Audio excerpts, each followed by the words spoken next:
नमस्कार, स्वागत है आप सभी का द डिवाइन पाथ में। तो चलिए हमेशा की तरह आज के दिन की भी शुरुआत करते हैं द स्पीकिंग ट्री के आर्टिकल के साथ। यहां पर हम बात करने जा रहे हैं द स्पिरिचुअल प्रोसेस। सो कैसे जो है स्पिरिचुअलिटी किस प्रोसेस की तरह काम करती है हमारे डेली लाइफ में। तो यहां पर स्टार्टिंग में बात कर रहे हैं कि जब स्पिरिचुअलिटी वर्ड की हम बात करें तो उसके बहुत तरह की इमेजेस आ जाती हैं हर एक के दिमाग में जब हम एक वर्ड यूज करते हैं स्पिरिचुअलिटी। ओके, किसी इंसान के दिमाग में कोई इमेज आ जाती है, किसी इंसान के दिमाग में कोई इमेज आ जाती है। ओके, तो अपने अपने हिसाब से जैसे मतलब स्टार्टिंग ग्रोइंग एज में जैसे उनके जो यहाँ पर मस्तिष्क में जो चीजें गई होती हैं, ओके, आंखों के थ्रू, ओके, देखने के थ्रू या सूंघने के थ्रू या सुनने के थ्रू, तो ये हमारी इंद्रियां हैं। तो इंद्रियों के थ्रू जो भी चीजें हमारे दिमाग में अंदर गई होती है ना, उस हिसाब से ही जब स्पिरिचुअलिटी की हम बात करते हैं तो उस हिसाब से दिमाग में इमेजेस बननी शुरू हो जाती हैं। तो यहां पर बहुत सारी मिसकंसेप्शंस भी हो जाती हैं इस वजह से। ओके, क्योंकि अगर हम बात करें स्पिरिचुअलिटी की, उसका बेसिकली मतलब है कि अपने आप को इस काबिल बनाना कि अपनी लाइफ को जो ना अच्छे से एक्सपीरियंस कर पाए बिना किसी जो फिजिकल लिमिटेशन है उससे। तो यहां पर लास्ट टाइम मैंने एक एग्जांपल ली थी कि एक गुलाब का फूल है। ओके, तो गुलाब का फूल है, अगर हम उसको देखते रहेंगे कितना सुंदर है, ठीक है, सिर्फ देखते रहेंगे, ऑब्जर्व करते रहेंगे, तब तक आपको उसके असल जो उसका गुण है ना वो पता नहीं चलेगा। जब तक उस गुलाब के पास जाओगे, ठीक है, उसकी सुगंध लोगे, ओके, उसमें डूब जाओगे, ओके, एंजॉय करोगे, जितनी आपकी इंद्रियां सभी उसमें ऊपर लगा दोगे ना, तो उसको कहोगे कि आप उसमें डूब गए हो। सो डूबने का मतलब है आप आनंद ले रहे हो। तो कहने का मतलब जिंदगी में आनंद लेना है ना, इसकी भी कला है। ओके, तो इस कला को भी सीखने की जरूरत है।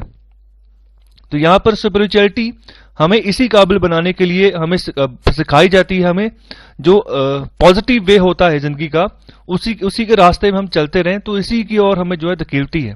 ओके, तो आगे बात की गई जो जिंदगी है, जैसे ह्यूमन बीइंग जो उसका नेचर है, तो उसमें दो तरीके की यहां पर बात बोली गई है। तो एक तो होता है कि जहां पर हम सेल्फ प्रिजर्वेशन की बात करते हैं। ओके, तो एक बाउंड्रीज हम बना के चलते हैं जो हमें प्रोटेक्ट करके चलती है जिंदगी में। और दूसरी ओर अगर एक और डिमेंशन है जिसकी हम बात करें, तो वो होता है कि हम जो भी अभी है ना उससे आगे आगे जाके और बढ़े। ओके, तो जिसको हम लालसा बोल देते हैं कि मतलब लालच जिसको बोल देते हैं, लालसा। ओके, मतलब आगे बढ़ने की लालसा। जैसे सपोज करो आप जो भी हो, ओके, चाहे बड़े हो, चाहे छोटे हो, चाहे अमीर हो, ओके, चाहे आपने बहुत कुछ अचीव कर लिया हो लाइफ में, ओके, फिर भी ना आपके अंदर कुछ ना कुछ बनने की जो है लालसा रहेगी रहेगी। ओके, आगे बढ़ने की। तो कहने का मतलब अगर कोई स्ट्रगलिंग एक्टर है, ठीक है, तो जब वो कामयाब एक्टर हो जाता है तब भी उसके अंदर कोई ना कोई लालसा रहती है। ओके, तो लालसा यही होती है कि ज्यादा से ज्यादा मैं फिल्में करूं। ओके, तो फिर मतलब ये चीज कंटिन्यू चलती रहती है। अगर कोई एमसी बना है ना, तो एमसी से लालसा आएगी नहीं मैं एमएलए बनूंगा। ओके, फिर लालसा आएगी एमएलए नहीं, अभी मैंने एमपी बनना है, ठीक है, फिर मिनिस्टर बनना है, फिर सीएम बनना है, फिर सीएम के बाद सोचेगा नहीं अभी बहुत हो गया, अब मुझे प्राइम मिनिस्टर बनना है। ओके, तो इस तरीके से ये लालसा चलती रहती है। ओके, जिसको हम तृष्णा भी बोलते हैं। ओके, तो यहां पर यही चीज है जो हमें बाउंडलेस मतलब आगे लेके धकेलती रहती है कि आप आगे बढ़ो आगे बढ़ो। ओके, तो आगे बात कर रहे हैं कि बहुत सारे लोग फिर ट्राई करते हैं कि हम इस लालसा को कैसे कंट्रोल करें। ओके, अलग अलग फिलॉसफीज को पढ़ते हैं। ओके, तो अलग अलग यहाँ पर तरीके अपनाए जाते हैं कि अपने अंदर हम कैसे जो है इस लालच को कम करें। अलग अलग टीचिंग्स हमें सिखाई जाती हैं कि बचपन में जैसे बच्चों को सिखाते हैं कि लालच नहीं करना है। ओके, जो आपके अंदर जो भी आपको मिला है, ओके, तो उसी लिमिटेशंस के अंदर आप एग्जिस्ट करो। ओके, उस हिसाब से अपने आप को आगे बढ़ाओ। जैसे बोला जाता है कि सब्र रखना है, ओके, आगे बढ़ना है। अच्छी बातें यहां पर सिखाई जाती हैं कि कैसे जो है ना आप इस लालसा को जो है कंट्रोल करके चलो। ओके, तो यहां पर देखो, ये अगर कंट्रोल करने की कोशिश भी करते हैं ना, तो मटेरियलिस्टिक वर्ल्ड में ये फिर अगर किसी एक गोल तक पहुंचते हो, फिर दोबारा से शुरू हो जाएगा कि नहीं अभी मुझे आगे जाना है। ओके, कहीं ना कहीं ये सोच सही है आगे जाने की, लेकिन जो मन में माइंड में लालच के पर्दे पड़ जाते हैं ना, तो वहां पर हम जो है गलती कर जाते हैं। फिर हमें भरे बुरे में जो पहचान करनी है वो हमसे नहीं हो पाती। हम कोशिश भी करते हैं करने की, नहीं हो पाती, क्योंकि जो लालसा का जो जाल है ना, लालच का जो जाल है, वो दिन ब दिन फिर बढ़ता जा रहा है। ठीक है, फिर और मतलब मजबूत होता जाता है। तो यहां पर जो स्पिरिचुअलिटी है उसका क्या मैटर है, तो इसी कंसर्न में यहां पर बात कर रहे हैं। ओके, तो यहां पर बहुत सारी चीजें यहाँ पर बताई जाती हैं कि कैसे जो है हमें इसको जो है जो बिहेवियर है, इस हैबिट को हम सही कर सकते हैं। ओके, लेकिन फिर भी जो है बात नहीं बन पाती। ओके, तो आगे बात कर रहे हैं, अगर इसी हम लालसा की बात करें, अगर इसका कोई फिजिकल एक्सप्रेशन हमें देखने को मिलता है तो हम उसको बोल देते हैं कि सेक्सुअलिटी। ओके, अगर कोई इमोशनल एक्सप्रेशन इसका देखने को मिलता है हम उसको बोलते हैं लव। ओके, अगर कोई मेंटल एक्सप्रेशन इसका देखने को मिलता है तो फिर हम इसको लेबल दे देते हैं socially greed, ambition, conquest. Okay, कहने का मतलब कि लालच किसी के दिमाग में ज्यादा बढ़ रहा है। ओके, मतलब एक एम्बिशन है कि मुझे और लेना है, और लेना है। ओके, मैंने आज 10 रुपए कमाए हैं तो कल को मैंने 100 रुपए कमा के लेके आने, अगर कल मैंने 100 रुपए कमा लिए है, ठीक है, अब मुझे 1000 कमाना है। ओके, मतलब कि सेटिस्फेक्शन नहीं है। तो बात कहने की यहां पर ये बात कर रहे हैं कि स्पिरिचुअलिटी हमें ये चीज सिखाती है कि लाइफ में सेटिस्फाई होना बहुत जरूरी है।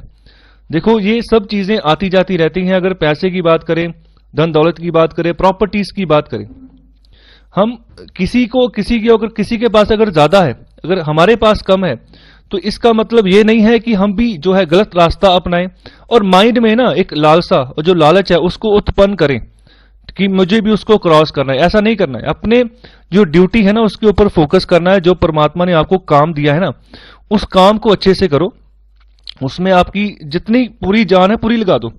स्वामी विवेकानंद यही कहते हैं कि अगर आपने किसी गोल को अचीव करना है ना, तो आपका रोम रोम उस गोल को अचीव करने में लग जाना चाहिए, तो फिर ही उस गोल को आप अचीव कर पाओगे। तो इसी तरह से उन्होंने अपनी आत्मा को परमात्मा से विलीन करवाया था। तो वो भी यंगस्टर ही थे। ओके, तो जवानी की उम्र में ही उन्होंने इस पर्टिकुलर फील्ड के ऊपर सोचा। ओके, सनातन धर्म के ऊपर उन्होंने रिसर्च की, आगे बढ़े। ओके, और हमें भी बहुत कुछ सिखा के गए हैं। तो यही एज है जो जवानी वाली एज है, अगर हम इसको सही से ढाल लेंगे ना, तो बुढ़ापा जब आएगा तब आप पूरे सेटिस्फाई हो गए कि हाँ, हमने सही डायरेक्शन में अपनी जिंदगी को ढाल लिया और अब बूढ़े हो चुके हैं। बहुत सारे लोग जो है ना ये सोचते हैं कि अभी तो हम शराब पियेंगे, ठीक है, नशे करेंगे, मतलब पूरी ऐश करेंगे, इसको ऐश समझते हैं, हालांकि ये ऐश नहीं है। ओके, मेंटली जो फ्री होंगे ना आप, मेंटली आजाद है, पूरे पूरे सेटिस्फाइड है। ओके, किसी तरह की कोई लालच नहीं है आपके मन में, उस समय आपकी सिचुएशन बनती है पूरा फ्री होने की, पूरा आजाद जो फीलिंग आती है वो वाली। ये बिल्कुल वैसे ही होती है जैसे 2 साल का बच्चा होता है या 3 साल का बच्चा होता है जिसको कोई टेंशन नहीं होती। ओके, पूरी ऐश करता है वो। तो ये सिचुएशन बाद में भी लाई जा सकती है, लेकिन हमारे जो आसपास का माहौल है ना, वो जो बच्चा बाहर देखता है बड़ों को कि वो तो टेंशन में जी रहा है, फिर बच्चा भी सोचता है शायद ये जिंदगी टेंशन वाली ही है, लेकिन ऐसा होता नहीं है।